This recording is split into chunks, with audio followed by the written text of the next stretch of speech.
Psalm 26, a psalm of David. Judge me, O Lord, for I have walked in mine integrity. I have trusted also in the Lord. Therefore I shall not slide. Examine me, O Lord, and prove me. Try my reins and my heart. For thy loving kindness is before mine eyes, and I have walked in thy truth. I have not sat with vain persons, neither will I go in with dissemblers. I have hated the congregation of evildoers, and will not sit with the wicked. I will wash mine hands in innocency. So will I compass thine altar, O Lord, that I may publish with the voice of thanksgiving and tell of all thy wondrous works. Lord, I have loved the habitation of thy house, and the place where thine honor dwelleth. Gather not my soul with sinners, nor my life with bloody men, in whose hands is mischief, and their right hand is full of bribes. But as for me, I will walk in mine integrity. Redeem me, and be merciful unto me. My foot standeth in an even place. In the congregations will I bless the Lord. Psalm 40. To the chief musician, a psalm of David. I waited patiently for the Lord, and he inclined unto me and heard my cry. He brought me up also out of an horrible pit, out of the miry clay, and set my feet upon a rock, and established my goings. And he hath put a new song in my mouth, even praise unto our God. Many shall see it, and fear, and shall trust in the Lord. Blessed is that man that maketh the Lord his trust, and respecteth not the proud, nor such as turn aside to lies. Many, O Lord, my God, are thy wonderful works which thou hast done, and thy thoughts which are to usward. They cannot be reckoned up in order unto thee. If I would declare and speak of them, they are more than can be numbered. Sacrifice and offering thou didst not desire. Mine ears hast thou opened. Burnt offering and sin offering hast thou not required. Then said I, Lo, I come. In the volume of the book it is written of me, I delight to do thy will, O my God. Yea, thy law is within my heart. I have preached righteousness to the great congregation. Lo, I have not refrained my lips, O Lord, thou knowest. I have not hid thy righteousness within my heart. I have declared thy faithfulness and thy salvation. I have not concealed thy loving kindness and thy truth from the great congregation.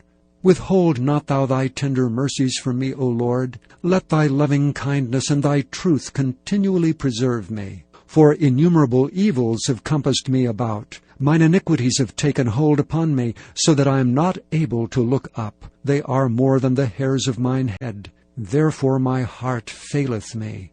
Be pleased, O Lord, to deliver me. O Lord, make haste to help me.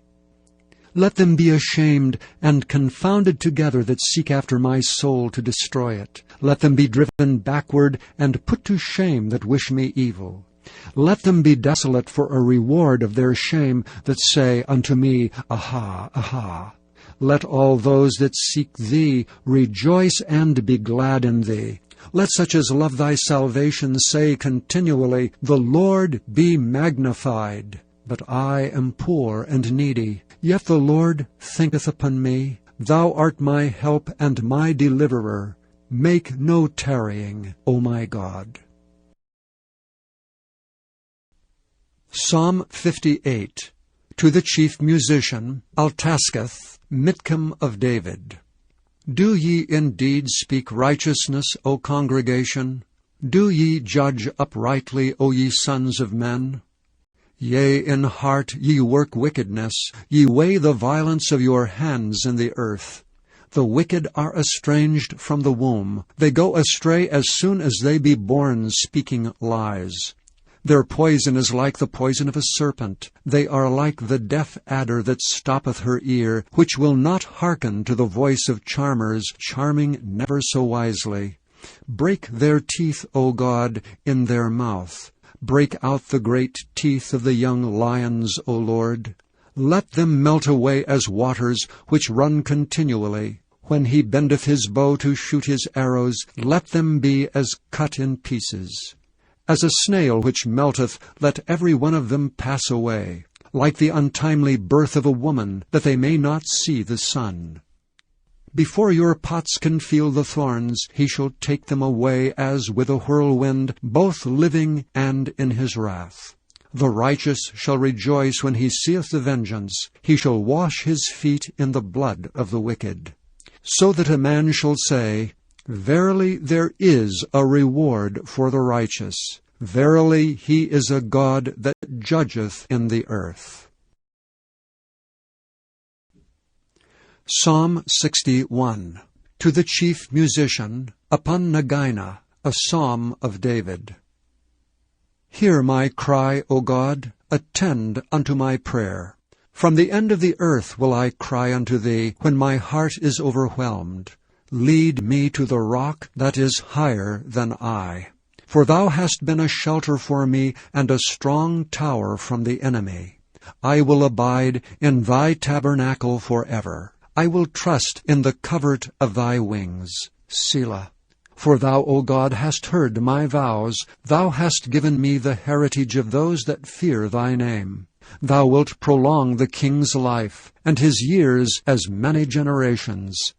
He shall abide before God forever. O prepare mercy and truth, which may preserve him. So will I sing praise unto thy name forever, that I may daily perform my vows.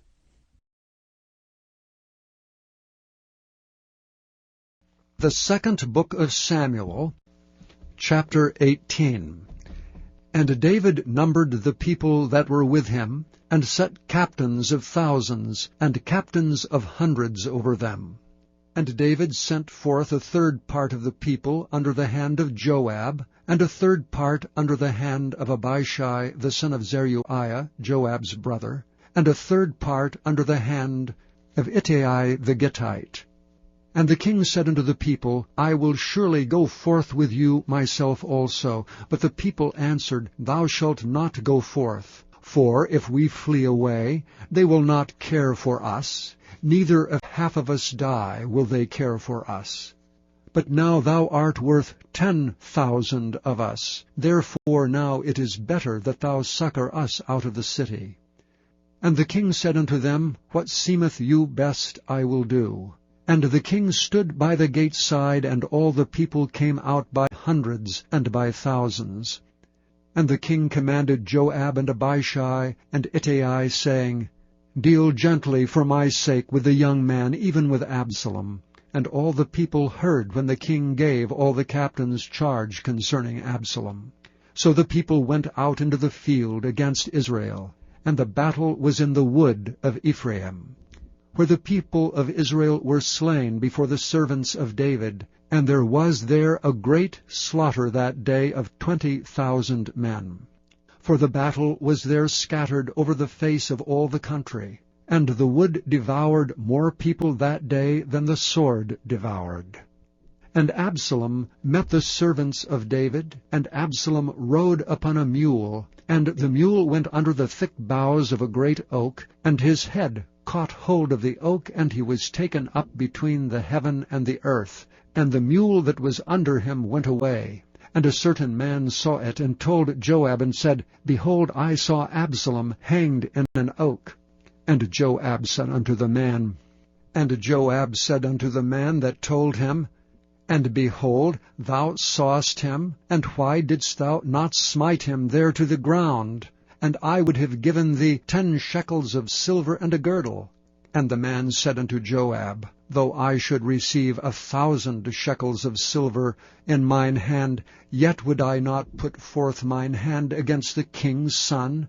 For in our hearing the king charged thee and Abishai and Ittai, saying, Beware that none touch the young man Absalom. Otherwise I should have wrought falsehood against mine own life. For there is no matter hid from the king, and thou thyself wouldst have set thyself against me.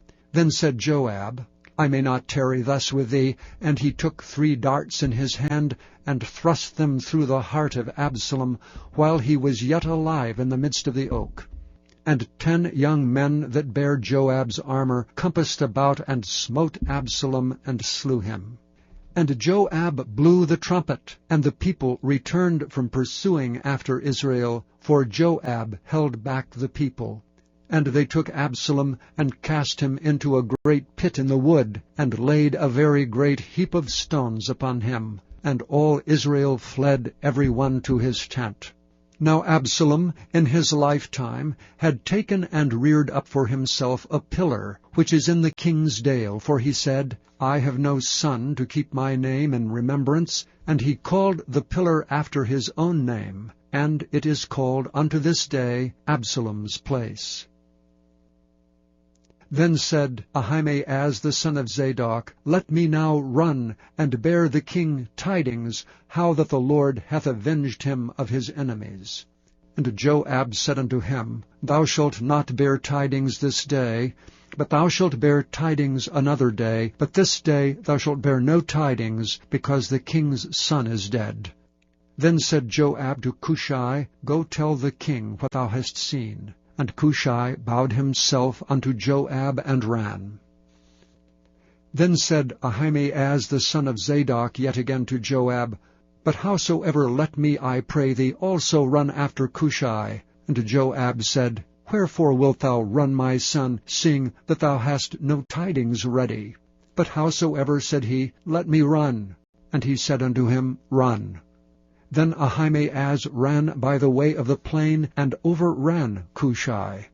And David sat between the 2 gates, and the watchman went up to the roof over the gate unto the wall, and looked up his eyes, and looked, and behold, a man running alone. And the watchman cried and told the king, and the king said, If he be alone, there is tidings in his mouth. And he came apace, and drew near, and the watchman saw another man running. And the watchman called unto the porter, and said, Behold, another man running alone. And the king said, He also bringeth tidings. And the watchman said, Methinketh the running of the foremost is like the running of Ahimaaz the son of Zadok. And the king said, He is a good man, and cometh with good tidings. And Ahimaaz called, and said unto the king, All is well. And he fell down to the earth upon his face before the king, and said, Blessed be the Lord thy God, which hath delivered up the men that lifted up their hand against my lord the king. And the king said, Is the young man Absalom safe? And Ahimaaz answered, When Joab sent the king's servant and me thy servant, I saw a great tumult, but I knew not what it was. And the king said unto him, Turn aside, and stand here. And he turned aside, and stood still, and behold, Cushai came. And Cushai said, Tidings, my lord the king, for the Lord hath avenged thee this day of all them that rose up against thee. And the king said unto Cushai, Is the young man Absalom safe? And Cushai answered, The enemies of my lord the king, and all that rise against thee to do thee hurt, be as that young man is. And the king was much moved, and went up to the chamber over the gate, and wept. And as he went, thus he said, O my son Absalom, my son Absalom, would God I had died for thee, O Absalom, my son, my son.